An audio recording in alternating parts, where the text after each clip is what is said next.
అందరికీ కూడా ముందుగా నమస్కారాలు మీ అందరికీ కూడా తెలియజేసుకుంటూ తుంగభద్ర ప్రాజెక్ట్ మీ అందరికీ తెలుసు.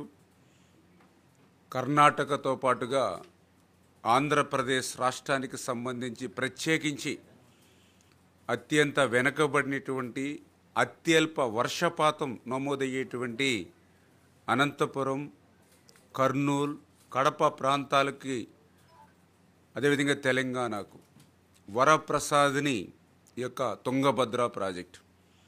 అటువంటి తుంగభద్ర ప్రాజెక్టుకి మొన్న 19వ గేటు కొట్టుకుపోయినటువంటి పరిస్థితుల్లో అటు కర్ణాటక, ఆంధ్రప్రదేశ్, తెలంగాణ రైతాంగం, ప్రజలు కూడా తీవ్రమైనటువంటి ఆందోళనతో, ఎందుకంటే గత 2 సంవత్సరాలుగా తుంగభద్ర ప్రాజెక్టు వర్షాలు లేక మరి నిండుకోలేనిటువంటి పరిస్థితుల్లో ఈ సంవత్సరం అదృష్టవశాత్తు మరి ప్రాజెక్టు 105 టీఎంసీల పూర్తి నీటి సామర్థ్యం నిండుకున్నటువంటి స్థితిలో ఈ గేటు కొట్టుకుపోవడం ద్వారా ఆ నీటు నిలవ చేసిన నీరంతా కూడా వృధాగా సముద్రంలో కలిసిపోతుందనేటువంటి ఆవేదన, బాధ ఆ రోజు మనందరిలోని కూడా ఉన్నటువంటి స్థితిలో ఆ రోజు ఆ ప్రాజెక్టుని ఆ కొట్టుకుపోయినటువంటి గేటు స్థానంలో ఏదైతే స్టాప్ బ్లాక్ గేట్ సిస్టమ్ కూడా పురాతనమైనటువంటి ప్రాజెక్టు కావడం వల్ల లేనిటువంటి స్థితిలో అటువంటి క్లిష్టతరమైనటువంటి పరిస్థితుల్లో మరి చంద్రబాబు నాయుడు గారు, ఎందుకంటే క్రైసిస్ మేనేజ్మెంటు చంద్రబాబు నాయుడు గారికి మీ అందరికి కూడా తెలుసు. అటువంటి పరిస్థితుల్లో ఆయన అప్పటికప్పుడు అర్ధరాత్రి సైతం ఆ రోజు ఇరిగేషన్ శాఖ మంత్రిగా మాతో, అదేవిధంగా పయ్యావుల కేశవ్ గారు ఆ యొక్క అనంతపురం జిల్లాలకు సంబంధించిన మంత్రిగా, మా జలవనరుల శాఖ సెక్రటరీ, మా అందరితోటి కూడా కాన్ఫరెన్స్ తీసుకొని ఇమీడియట్లీ ఏదైతే ఆ తుంగభద్ర ప్రాజెక్టు మీద ఎక్స్పీరియన్సు, అదేవిధంగా డ్యామ్ సేఫ్టీలో ఎక్స్పీరియన్సు, గతంలో మన పోలవరం ప్రాజెక్టుకి గేట్ల ఏదైతే అమరికలో సైతం మరి నిపుణత కలిగినటువంటి కన్నయ్య నాయుడు గారిని అక్కడ మనం ఎయిర్పోర్ట్ తీసుకెళ్ళినట్లయితే ఆ ప్రాజెక్టుకి సంబంధించినటువంటి మరి ఇమీడియట్లీ ఆ గేట్ స్థానంలో మరి పునర్నిర్మాణం చేసేటువంటి అవకాశం ఉంటుందని ఏదైతే చంద్రబాబు నాయుడు గారు చెప్పడం, మరి ఆయన ఇచ్చినటువంటి డైరెక్షన్ ప్రకారం హైదరాబాదులో అప్పటికే ఆయన కంటికి ఆపరేషన్ చేయించుకుని మరి రెస్ట్ తీసుకుంటున్నా కూడా జాతి ప్రయోజనాలను దృష్టిలో పెట్టుకుని చంద్రబాబు నాయుడు గారు రిక్వెస్ట్ చేశారని చెప్తే ఇమీడియట్లీ మరి ఆయన ఆరోగ్యాన్ని కూడా పక్కన పెట్టి మరి ఆయన ఇమీడియట్లీ అప్పటికప్పుడు ఫ్లైట్ మీద ఆ తుంగభద్ర ప్రాజెక్టుకి ఆయన్ని పంపించడం జరిగింది. నిజంగా కన్నయ్య నాయుడు గారు అక్కడికి వెళ్ళే సమయానికి ఈయన రాకపోతే నిజంగా అంతకుముందు ఆ ఒక్క రోజులోనూ కూడా అక్కడ ఉన్నటువంటి అధికారులు కానీ, అక్కడ ఉన్నటువంటి ఎవరైతే ఆ యొక్క తుంగభద్ర బోర్డుకు సంబంధించిన వారు కానీ చేతులెత్తేసినటువంటి పరిస్థితి. సాక్షాత్తు అక్కడ ప్రభుత్వం, ఉప ముఖ్యమంత్రి గారు కూడా మీరు చూశారు, ఈ యొక్క 19వ గేటు స్థానంలో మళ్ళీ ఈ యొక్క స్టాప్ లాక్ గేట్ని ఏర్పాటు చేయాలని అంటే దగ్గర నెలాఖరు వరకు సమయం పడుతుంది. ఖరీఫ్ పంటకే కాదు, త్రాగునీరుకి కూడా ఇబ్బందికరమైన పరిస్థితి వస్తుంది అని చెప్పి ఆ రోజు అనుకునేటువంటి స్థితిలో మరి ఈ యొక్క కన్నయ్య నాయుడు గారు అక్కడ ఒక టీంని, రెస్క్యూ టీంని ఏర్పాటు చేసుకుని ఆయన సారథ్యంలో నిజంగా ఆంధ్రప్రదేశ్ రాష్ట్రంలోనే కాదు భారతదేశ చరిత్రలోనే ఒక అపూర్వమైనటువంటి ఘట్టం. ఎందుకంటే వేల క్యూసెక్కుల వరద నీరు ప్రవహిస్తుండగా స్టాప్ బ్లాక్ గేట్ని ఏర్పాటు చేస్తానని ఆయన ధైర్యంగా మరి అటు సిడబ్ల్యూసీని కానీ, అటు తుంగభద్ర బోర్డు కానీ అనుమానాలు వ్యక్తం చేసిన, ఎస్ నా ఎక్స్పీరియన్స్ 50 years అని చెప్పి ఆయన మరి ఏదైతే ఆ స్టాప్ బ్లాక్ గేట్స్ను కూడా, ఎందుకంటే అది కూడా 60x20 సైజు ఉన్నటువంటి గేట్ని కూడా దాన్ని 5 బిట్లుగా డిజైన్ చేసుకొని కన్నయ్య నాయుడు గారు, అవి కూడా ఒక్కరే చేస్తే ఆలస్యం అవుతుందని అటు జిందాలు, అటు హిందుస్థాను, అటు ఏదైతే నారాయణ ఇంజనీరింగ్, ఇట్లా 3 వాటికి అట్లా మళ్ళీ మరియు తయారీకి అప్పచెప్పి యుద్ధ ప్రాతిక మీద ఆయన గేట్స్ని అమర్చడం వల్ల ఈరోజు దగ్గర ఒక 40 టీఎంసీల నీరుని ఈవేళ మనం కాపాడుకోగలిగాం. ఈరోజు ఈరోజు దగ్గర దగ్గర 77 టీఎంసీలు నీరు ఉంది. నిజంగా ఆ యొక్క 19వ గేటు స్థానంలో ఆ స్టాప్ లాక్ గేట్ని ఆ రోజు మనం ఏర్పరచుకోలేకపోతే ఈరోజు ఆ 35-40 టీఎంసీలకి అది పరిమితం అవును. అది డెడ్ స్టోరేజీ. మనకి ఏమాత్రం కూడా మరి సాగునీరులో కానీ త్రాగునీరు కానీ లేనిటువంటి స్థితిలో ఈవేళ ఆ యొక్క కర్ణాటకతో పాటు మన రాయలసీమ ప్రాంతం కూడా తీవ్రమైనటువంటి దుర్భిక్షమైనటువంటి ఇబ్బందికరమైనటువంటి పరిస్థితి వచ్చి ఉండేది. కానీ ఈరోజు మరి ఏదైతే ఆ యొక్క ఎల్ఎల్సి కానీ హెచ్ఎల్సి కానీ కేసీ కెనాల్ కానీ పర్టికులర్గా ఏదైతే మన రాయలసీమ ప్రాంతంలో ఉన్నటువంటి కెనాల్స్ కానీ ఏవైతే ఉన్నాయో వాటన్నిటికీ కూడా మళ్ళీ సమృద్ధిగా త్రాగునీరు సాగునీరు అందించగలుగుతూ ఉన్నామని అంటే మరి ఏదైతే కన్నయ్యనాయుడు గారు ఆయన ఆరోగ్యాన్ని సైతం పక్కన పెట్టి అక్కడ వర్క్ చేయడం, అందుకు ఒక ఇన్స్పిరేషన్గా ఆ రోజు మన ముఖ్యమంత్రి చంద్రబాబు నాయుడు గారు కూడా ఆ చొరవ తీసుకొని దాన్ని ఎట్లా మనం కట్టడి చేయాలి, ఎట్లా మనం ఆ వాటర్ని కాపాడుకోవాలనేటువంటి ఆలోచనతో ఎవ్రీడే ఆయన కూడా ఎంతవరకు వర్క్ అయ్యిందని ఎప్పటికప్పుడు ఇన్స్పెక్షన్ చేసుకుంటూ సిడబ్ల్యూసి కూడా ఆ డిజైన్స్ని తొందరగా యాక్సెప్ట్ చేయకపోయినా కూడా చంద్రబాబు నాయుడు గారు కూడా మళ్ళీ మరి ఢిల్లీ సీఎంఓ ఆఫీస్కి కూడా ఇన్స్ట్రక్షన్స్, పిఎంఓ ఆఫీస్కి కూడా ఇన్స్ట్రక్షన్స్ ఇచ్చి మరి ఆయన ఇచ్చినటువంటి డిజైన్స్ ఇవిగా ఆయనకి ఎక్స్పీరియన్స్ ఉంది, ఆయనకి కొంచెం స్వేచ్ఛని ఇవ్వండి, ఆయన పని చేయగలుగుతారు, తద్వారా కర్ణాటకతో పాటు మా ఆంధ్రప్రదేశ్ రాయలసీమ కూడా మేము సేవ్ చేయగలుగుతాం ఫార్మర్స్నని ఆయన కూడా చంద్రబాబు నాయుడు గారు కూడా ఎప్పటికప్పుడు మానిటరింగ్ చేసుకుని కోఆర్డినేట్ చేయడం వల్ల ఇది సాధ్యమైంది. ఇట్లా వరద నీటిలో స్టాప్ లాక్ గేట్స్ని ఏర్పాటు చేయడం నిజంగా ప్రపంచమంతా కూడా చూడడం జరిగింది.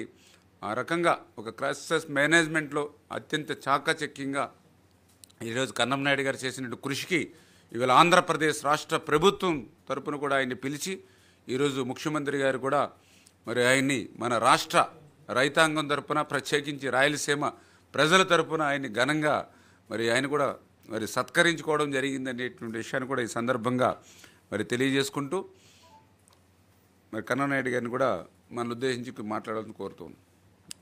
ఇలా వచ్చేస్తారా? అందరికీ నమస్కారం. నేను గత 52 ఏళ్ళుగా ఈ లైన్లో పనిచేస్తూ మన దక్షిణాది అన్ని ప్రాజెక్టులలోనూ గేట్లు డిజైన్ చేసి అమర్చి ప్రజలకు కావాల్సిన రైతాంగాన్ని కాపాడుకుంటూ ఎక్కడ ఎవరికి నీళ్లు కావాలన్నా ఒక స్టేట్ నుంచి ఒక స్టేట్ కోఆర్డినేట్ చేసిన రోజులు ఉన్నాయి. దీన్ని గుర్తుపెట్టుకొని తుంగభద్ర డ్యామ్ 1954లో కమిషన్ చేశాం. 45 ఏళ్ళు దాని లైఫ్, కానీ 70 ఏళ్ళు పనిచేసింది. ఇప్పుడు 70 ఏళ్ళు పనిచేసిన దానిలో ఎప్పుడైనా పోతుందని 1970 లోపల చేసిన ప్రాజెక్టులందరికీ స్టాప్ లాగులు లేవు. ఆ మాదిరి ప్రాజెక్ట్స్ 3 ఉన్నాయి మన స్టేట్లో: తుంగభద్ర, ప్రకాశం బ్యారేజీ, నాగార్జున సాగర్. ప్రకాశం బ్యారేజ్లో 2002లో వితౌట్ డీవాటర్ బల్కెడ్ వేసుకొని గేట్లు మార్చిచ్చాను. ఇప్పుడు తుంగభద్రకి బల్కెడ్ వేయలేము, అందువల్ల కొట్టుకుపోయిన గ్రూలోనే స్టాప్ లాగ్ అరేంజ్మెంట్ చేసి దాన్ని చాకచక్యంగా 40 మీటర్లు ఎత్తి బ్యాలెన్సింగ్గా దించి ఫ్లోయింగ్ వాటర్లో రిస్క్ తీసుకొని దించడం ఒక ఛాలెంజ్గా మారింది. నాతో కూడా పనిచేసిన వాళ్ళు ఒక 50 మంది వర్కర్లు, వీళ్ళు 2 డిస్టిక్ల అంటే Vizianagaram, Koppal district collectors, police సహకారంతో మేము సక్సెస్ చేయగలిగాం. మాకు చాలా ఖుషి అయింది. 5 రోజుల్లో స్టాప్ లాగ్ డిజైన్ చేసి ఫ్యాబ్రికేషన్ చేసి అమర్చడం ఇండియాలో ఒక రికార్డెడ్ టైం. కానీ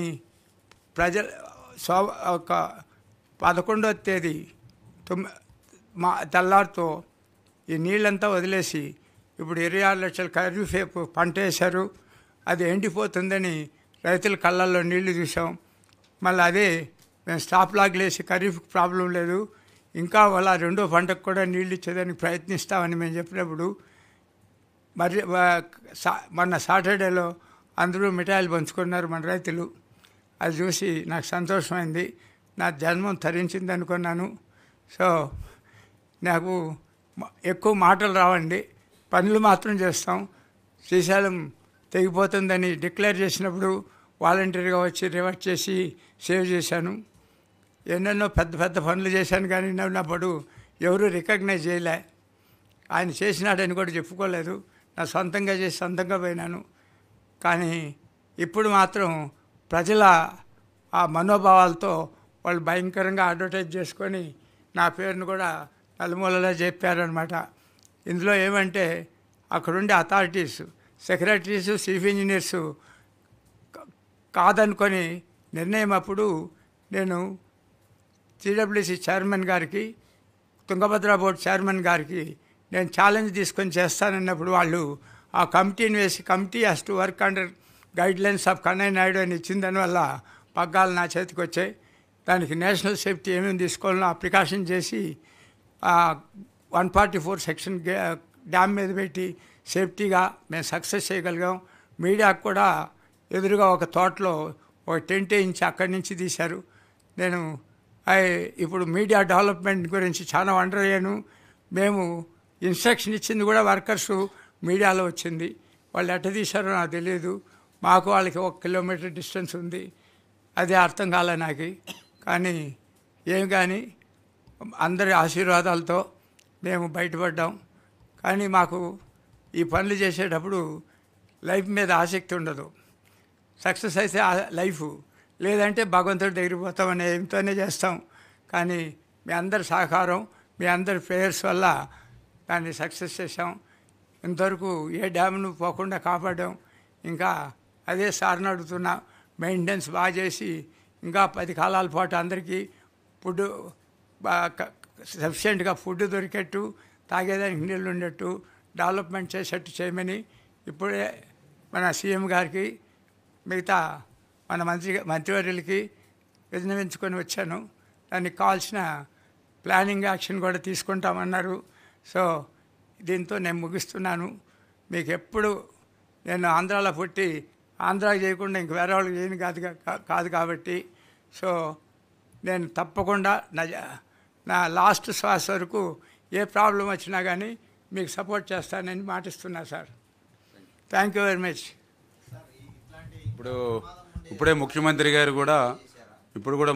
గారు కూడా కన్నయ్య నాయుడు గారి యొక్క సేవలను మన రాష్ట్రానికి కూడా ఉపయోగించుకోండి. ఎందుకంటే గత 5 సంవత్సరాల పాలనలో ఈరోజు మన ప్రాజెక్టులు, జలాశయాలకు సంబంధించినటువంటి గేట్లు కానీ, ఏదైతే షట్టర్స్ కానీ, రోప్స్ కానీ మెయింటెనెన్స్ లేక ప్రమాదకరమైన స్థితిలో ఉన్నాయి. కాబట్టి కన్నయ్య నాయుడు గారిని కూడా అవసరమైతే అడ్వైజరీ కింద తీసుకుని ఏదైతే ఈ ప్రాజెక్టులు కానీ, ఈ రిజర్వాయర్స్ కానీ ఏవైతే ఉన్నాయో వాటన్నిటినీ కూడా ఆయన పరిశీలించి ఎమర్జెన్సీగా ఏవైతే ఉన్నాయో, అంటే అన్నీ మనకున్న ఆర్థిక పరిస్థితి దృష్ట్యా అన్నీ ఒకసారి మనం చేయలేకపోయినా ముందు 1 by 1 ప్రమాదకరమైన పరిస్థితి ఏవైతే ఉన్నాయో అవన్నీ కూడా చాక్అవుట్ చేసి లిస్ట్ అవుట్ చేస్తే వాటిని మనం ఏదైతే మళ్ళీ దాన్ని రీప్లేస్మెంట్ చేద్దాం. అంచేత ఆయన సేవల్ని ఒక అడ్వైజర్ కింద కూడా తీసుకుని చేద్దామని చెప్పేసి కూడా ఇప్పుడు ముఖ్యమంత్రి గారు కూడా మా యొక్క జనవనరుల శాఖ కూడా డైరెక్షన్ ఇచ్చారు. అందుకు మన అందరు రైతాంగం తరపున చంద్రబాబు నాయుడు గారు కూడా ధన్యవాదాలు తెలియజేస్తున్నాం. Thank you. అండ్ ఆయన ఫ్లైటు అదే చెప్తాను. 3 ప్రాజెక్టులు మనం 1970 తర్వాత చేసిన ప్రాజెక్టులకి అంతా స్టాప్ లాక్స్ పెట్టాము. అంతకుముందు చేసిన ప్రాజెక్టులు మన స్టేట్లో 3 ఉన్నాయి. 1 ప్రకాశం బ్యారేజీ, 2 తుంగభద్ర, 3 నాగార్జున సాగర్. పరిస్థితి అంటే ఇప్పుడు ఇదే మరి ఏదైనా జరిగితే మనం ఎమర్జెన్సీ యాక్షన్ చేయాలి. అప్పుడు ఏం చేయాలి, అది చేయాలంటే పరిస్థితి మనం ఏం చెప్పలేం కదా. ఇప్పుడు 45 సంవత్సరాలు అన్నీ అయిపోయినాయి. అన్నీ రీప్లేస్ చేయలేం. అదే చెప్తున్నారు సారు. దాని స్ట్రెంగ్త్ని అదన్నీ పరిశీలించి ఏది ఎక్కువ డ్యామేజ్ అయిందో అది ముందు చేస్తాం. నీళ్లు పోకుండా చూసుకుందాం. మైనర్ రిపేర్స్ అంతా చేసి గ్రీస్ కూడా పెట్టలేదు. లాస్ట్ 5 yearsలో గ్రీస్ పెట్టలేదు, పెయింట్ కొట్టలేదు. ఈవెన్ కొన్ని గేట్లు అయితే వెంట్లో పడిపోతే నీళ్లు పోతానే ఉన్నాయి మెడ్రాస్కి, పులిచింతల నుంచి. మీ వాళ్ళకి ఎవరికి తెలియదు, నాకు తెలుసు. అందువల్ల అదే చెప్పాను. ఇప్పుడు నేను విజువల్స్ కూడా పంపించాను, కానీ ఎవరు పట్టించుకోలే. కానీ అది యాక్చువల్గా జరిగింది అక్కడ. వీళ్ళు ఓన్లీ కాంక్రీట్ కొట్టుకుపోయిందే చూశారు, కానీ గేట్లు కొట్టుకుపోయింది ఎవరికి తెలియదు.